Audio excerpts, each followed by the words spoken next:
Je crois que c'est une sorte de quête, c'est la légèreté.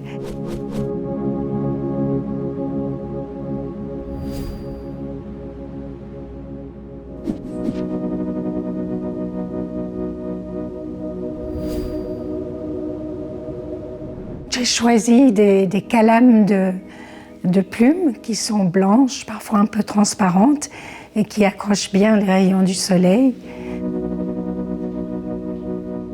Selon qu'on emploie une plume d'une façon ou d'une autre, il peut y avoir des vibrations, des frémissements, des choses comme ça. Et alors, moi, j'exploite tout ça, je détourne la plume et je crée parfois des impressions de forêt ou de fourrure. Et puis c'est aussi un matériau résistant, malgré qu'il ait l'air fragile. Il est quand même très résistant. Et puis il y a des façons tellement diverses de le travailler. J'ai l'impression que je n'en ai pas encore fait le tour.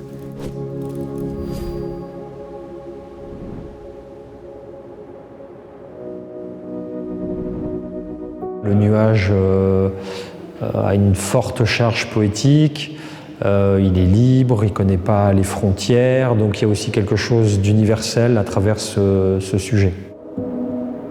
J'ai réalisé un dessin de très grande dimension, d'environ une douzaine de mètres, donc un travail de dessin immersif. Il y a 3 formats. Il y a un diptyque, un triptyque et un polyptyque, donc en référence au nombre d'or qui est le nombre parfait qu'on trouve dans la nature.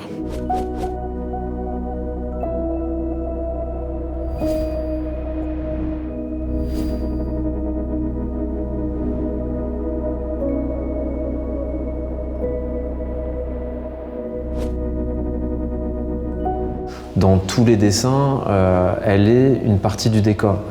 Même si je la traite parfois par l'absence. Je viens révéler certaines choses et pas d'autres.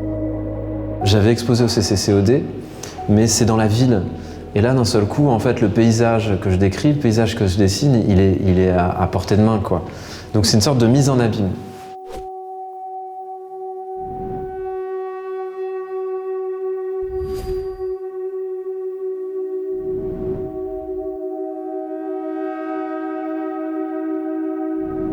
C'est une sorte de chronique que j'écris ou que je dessine. Il se trouve que c'est ma vie, à la fois c'est pas ma vie, c'est-à-dire que la personne que je connais le mieux, que j'embête le moins en faisant ce travail-là, c'est moi.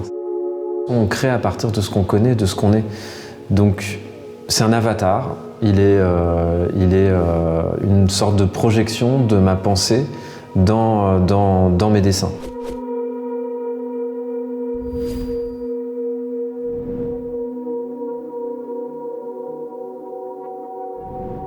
Mes œuvres, je mettais toujours mon portrait dans le tableau, dans le dessin. Un jour aussi, je me suis dit que ce serait bien que les autres entrent dans mon œuvre. Mais je n'ai pas envie que ce soit quelqu'un, une personne ou 2 personnes. J'aimerais bien que ce soit chaque public qui regarde mon tableau, que j'aimerais bien l'inviter dedans. Comme si le spectateur vit aussi la même chose que moi ou sentir l'émotion que j'avais envie d'exprimer aussi. C'est une forêt de mon enfance, de mon souvenir très intime et que j'ai bien laissé ouvert pour que les autres publics puissent venir dans mon intime forêt. Le regard du public et la définition de l'œuvre telle qu'elle est.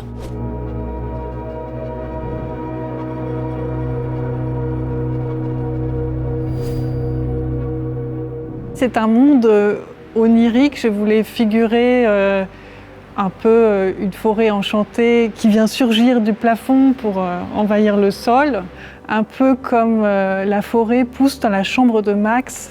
Dans Max et les Maximonstres, une histoire pour les enfants de Maurice Sendak, qui était clairement une source d'inspiration pour cette proposition. La céramique, comme médium, véhicule cette histoire des arts décoratifs. Mon travail fait beaucoup référence à la décoration d'intérieur, de l'époque Rothkai notamment.